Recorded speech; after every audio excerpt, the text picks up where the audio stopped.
Good morning, everyone. My name is Anjulia J. Gutierrez. I'm from Group B, and I will be reporting on the nature of development communication materials, Part 2, as part of Module 1.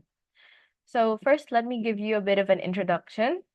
So now that we know that development communication materials are purposive, pragmatic, and mass-oriented, just how my group mate discussed earlier, I will now discuss its three other qualities.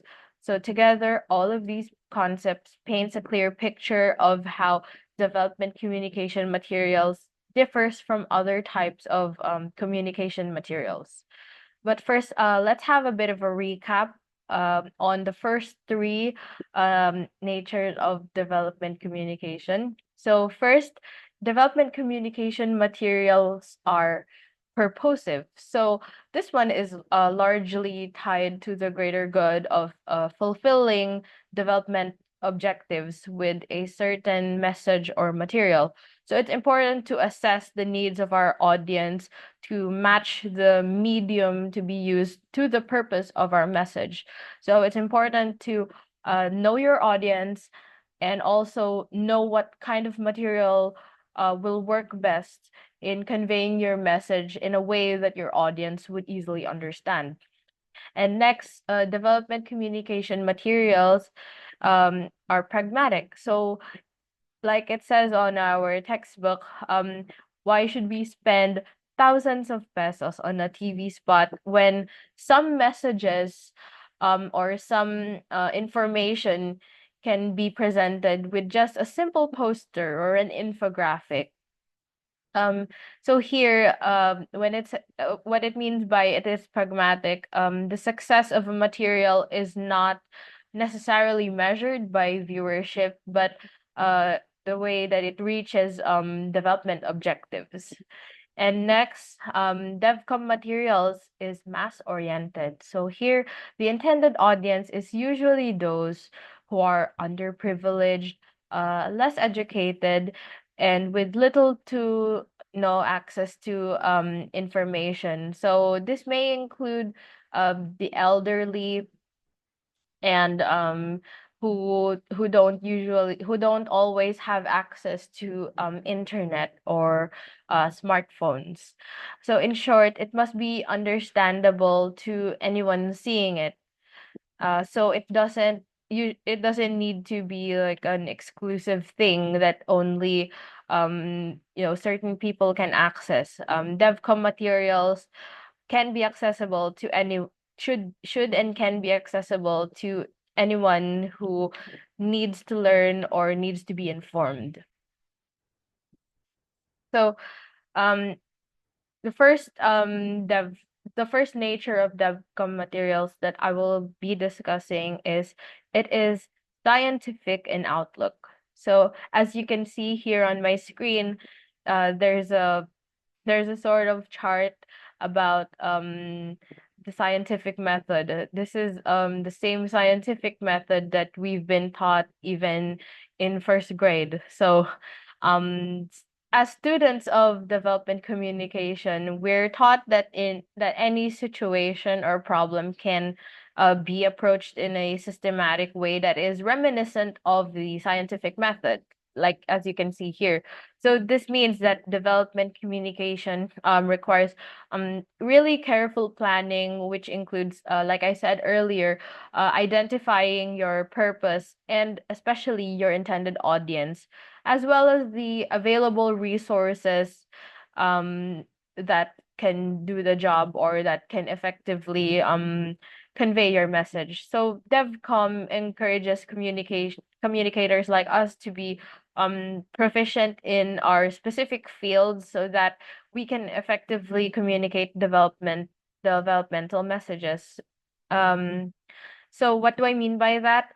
So if we're trying to communicate with a group of people that use certain technical jargons, example, doctors or engineers, or even people who speak a specific dialect, example, those who are living within indigenous communities, or even people who live in certain parts of provinces that speak certain dialects.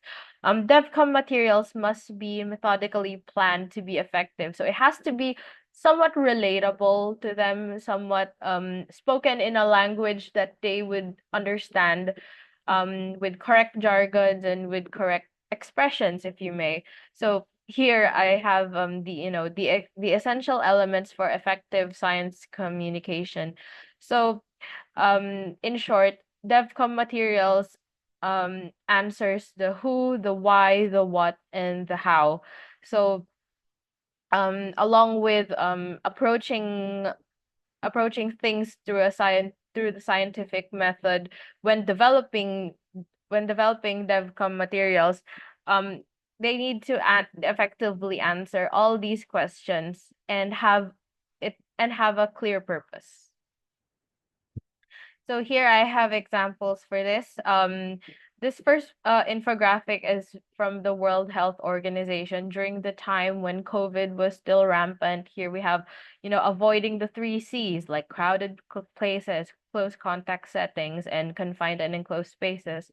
So these are just really static posts, but um I think that it's presented in such a way that um that it's easy to understand what to do in situations when you want to avoid COVID, but you're around other people. I have another infographic by GMA News and Public Affairs about ano ang African swine fever.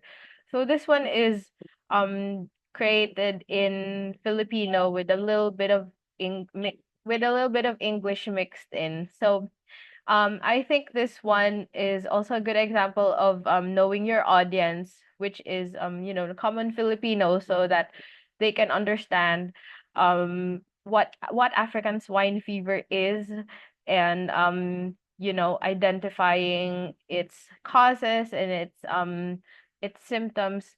So I think this is a good example of knowing your audience and presenting things in a way that is clear to them.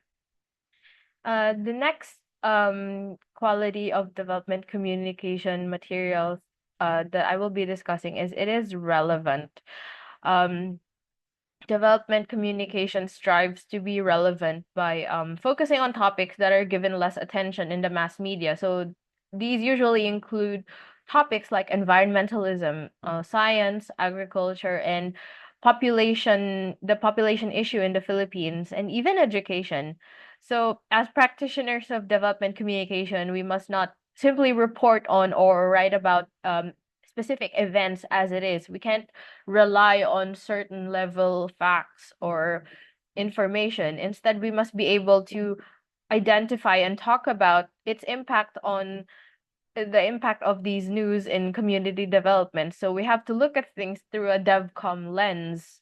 So what I mean by DevCom lens is we have to be able to talk about why and how this matters to the people involved, to communities, and how in the long run it could benefit their progress or their development. So here as an example, I thought that the sustainable development goals that we have for 2030 would be a good example, because it talks about you know eradicating poverty, zero hunger, having good health, and quality education. But these are things that aren't always talked about in the mass media, in news. For example, especially climate action and life below water. We don't always see that in the news when we watch the news. Instead, perhaps we always see politicians arguing, and even these illegal pogo workers and such. But these things are always set aside. But as DevCom practitioners, we must always keep these things relevant so that it will always push through with its development or progress. So let's think of it this way. As DevCom practitioners, we can't simply report on the construction of a bridge or or roads or a mall by simply talking about its budget or timeline or how grand it would be. Instead, we must talk about how these things affects the people within the community, and how these construction sites will affect or improve the daily life of people. So of course, this is just an example.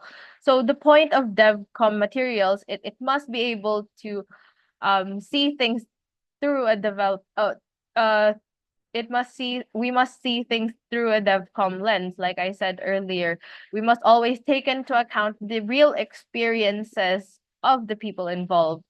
And also, DevCom materials must be able to change attitudes and promote action by raising awareness or even giving practical advice to these people.